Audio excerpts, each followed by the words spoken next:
ودارو شو بينر المهجادة كمبيوتر لسر فقرا كوش بركريين عفرينيش كامبين شعبي هروها دفرن دنيا سوريا ولبناني بو معلوم الكنوان لعفريني دا كمبيوتر سر في باباتي باخفم نها ما فانداريا بمستا شلال جدو سركردا ده انجمن الاجتماعية كردي لسوريا ده هروها سكرتيري بارتيا چپا ديمقراطا كرد لسوريا بمستا شلال تو بخير هاتي دسبيك دا وكو سركردا كي كرد وكو نونري كي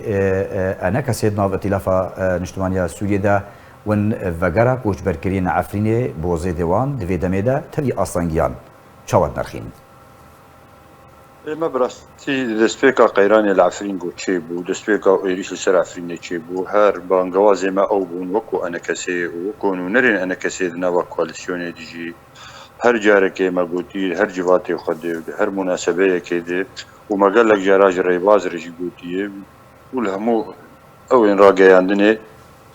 جه خلقی عفرین لجه خو بمینن یا کسی گو پنابر بویجی وگره جبر گو وگره خلقی دباوریا مده خاکا و بوم ملکی و پیوستی بتشتکی دنا که او کی جر ناوی خلق دوی گو بمال و مودان خو ملکی خود گریدای بن و حواجز ترسيب والبيشاوات تين داني الجهات السياسية لسر سريوان تايد وممكن الرجيم سوريا دبهوريا مد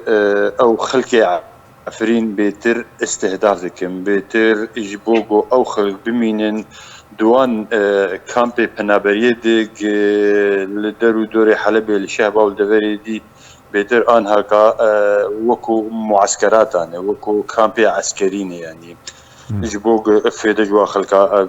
بيكرن بو اجنداتي حزبي بو اجنداتي وان كسي يقول خوازن تحكمي دوابكن واجهاتي سياسي خلقي عفرين دبهوريا مد كهبق و افسر هلدانا واي فقري بردوان بي و قازنجي او بيتر بكن او خلقي فقرن سر مال وملكي اخوة حلا مشكلة عفرين دبهوريا مد مسألة عفرين هرجي في مسألة دسبيت كي جوجرا خلقي إما أم بوي خلقي رن قوفت قرن وأم قال لك يوي خلقي تجيه دكن سر فقرق فقرن لسر مالو ملكي خوا فقرن ولاتي خوا فقرن عرضا خوا فقرن سر كاروباري خوا وأم تفتجي زانن كواليسيون جي زانن وهموش هاودر زانن آن هكا يعني مترسي كيم تربون جبري وظروفين وقري آنها جي هر وقت كي رابردو اي چوي باشتره بولو از ديويجم و افسر هلدان بردوان به وخلقي عفرين هنو وقرن ولاتي خواه سر مالو ملكي خواه وندور جيك وقرا خلقي عفرين ببن نموناج خلقي در اوجي وقرن وقوري سبي وكو شريكاني هدي باشا ما وصل شلال تفديكو افقاف افسر هلدان وكو هاتيان افكرن جاليه برانيا چالا قوانان و وگرا کوچ برکرین عفرینه بو عفرینه بو زیاده خو تبلی آستانگین کو پیدل کامپین شهبه جوارد که پروپاگاندایا بروواجی لدیجی وگرا کوچ بران بو مالیوان گاوا کپیروزا پرانیا گلی کرد لروجاوای کردستان جهید الخوشیا وای کو افل روبرو برفراتر دا نها پرسامیجی اواج برچو پیدر گریه ل وگرا کوچ بران دیگه ارمان جاوی چیه پیدی اجنداتی بی یعنی ملت کرد روی اوای کردستان سوری بزربی ملت ما پنابر کرد خلق نه العفرین تنی پنابر خلق قامش لو اسکارین بیجن بقدری عفرین پنابر بونه لجر ویچینورن لباشور کردستان نو چون ولات اجدر و چون ترکیه و چون ولات اندیتر یعنی پیدی هر بفي اوای بفي استراتيجيه تعامل القل ملتي كرد الروج اوای كردستان كيشكا خلق پنابر ببي چكا خلق پريشان ببي خلق بخوف قريد في ريا هاي ام دينار الان هكا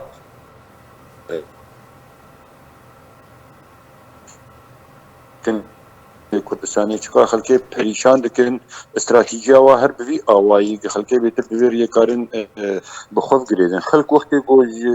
كامبا شهبا يا غير شهبا هرن فقرن عفرين وقوم تفزانن بيدي العفرين بأود بهنو خلق حقيقتها سياستها بيدي بيتر فهمتك يعني او كسي يقول انا هذا غير سر مالو ملكي خوجي شهبا قبسري يعني الدمك دست بكري فقا خلقي او خلقنا جي بيدي بتيكلي دبن وقت بيشتا خوددن بهدي حقيقة سياسة وان تناس كرن خلقي بولو اف خطر لسر هبونا ولسر اجندات وان تشكيل لكي يعني بهدي بهر اوايكي بهم قوتي خو بهم هيزي خو ومحاولة بك خلقي فنقرينه نهي الخلق فقرن خلق هر واب من يجبوك قرب تحكمه على خلقي عفرين دبك ليت باوري عمدك خلقي عفرين دبي بريارا خود دبي سر هلدانا خود بردوام بن فقري وبيدي وهنو بيدي للنافوان وقت بي كيم بكر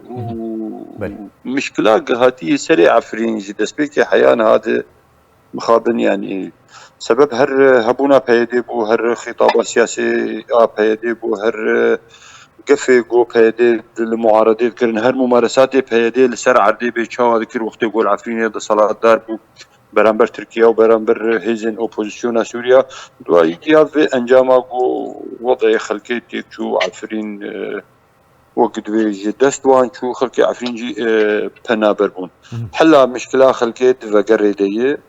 إما أم خلقي وكو اوبوزيسيون وكو ائتلاف وكو أنا كسيجي وكو ترانيت هيزن تفقر كردي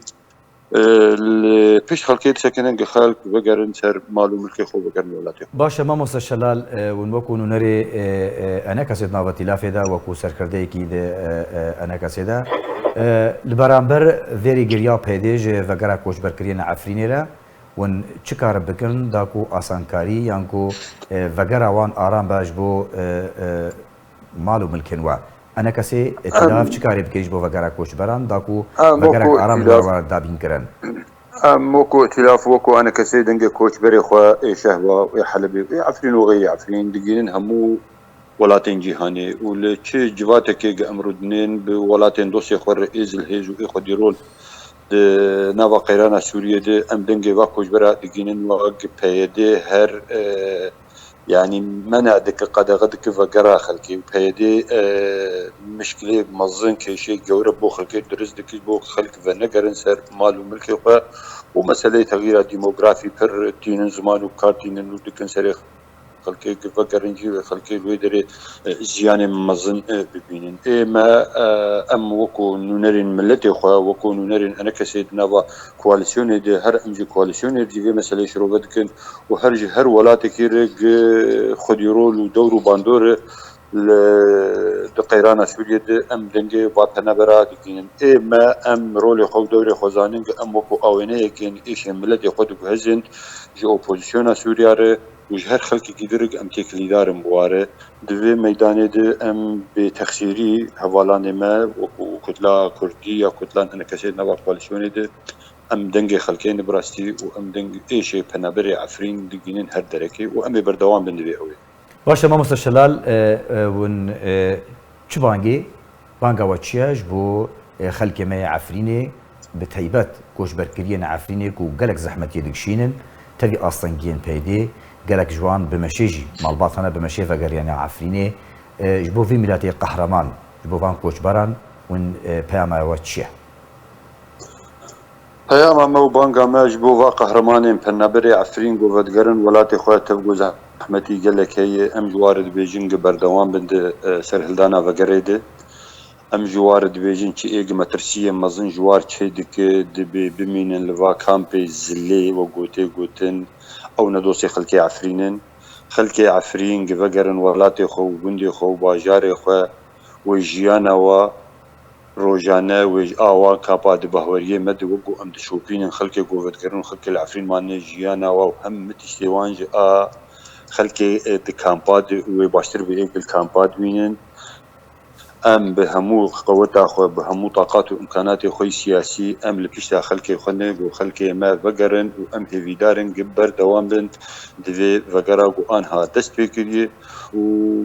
اب وتيراها بردوام بد بهوريام دي وهنو خلكي عفرين جبهنا بريه تمام ببن نمينن ومشكله عفرين دك بالسريه وقد بي هنو برو بحليد بتش مساله عفرين وكو مساله سوريا تفديه قاوا حل مساله سوريا بيدي تنبي كمان وعفرين جزء بجوي حل ل اجرنجو مهم خلقنا هذا كان سر خاكا خو او تشتكي زور زور باشو ميراني قلكي مزنو فداكاري قلكي ميرانية جوان خلقي و انها دس بفقري كرنا تبقو هنك مترسيمانه وقتي و خلبت كلا بله ام بيفينا کو پیامتا گشت به و هم هیوینا جی کو پشتوانیا کوچبرکرین عفرین ورا کرن دا کو به آرامی و گرن سرمال و ملکن خو گلکس پاس ماموستا شلال گدو سرکردا لانجمن مجتمعیه کردی لسوریه هر وها سکرتری پارتیا چپا دموکراتا کرد لسوریه گلکس پاس گوت میوانی ریباز نیوز بوی